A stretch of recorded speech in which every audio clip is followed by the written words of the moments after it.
कौन सा अमल करने वाले इंसान को 70 शैतान मिलकर रोकते हैं? 5, 4, 3, 2, 1. सही जवाब है सदका देने वाले को। हुजूर सल्लल्लाहु अलैहि वसल्लम का नाम पैदाइश के कितने दिन बाद रखा गया था? 5, 4, 3, 2, 1.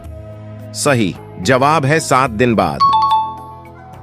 क्या आपको मालूम है कि शैतान किस इंसान पर आसानी से काबू पा लेता है? 5, 4, 3, 2, 1. जवाब है जाहिल इंसान पर।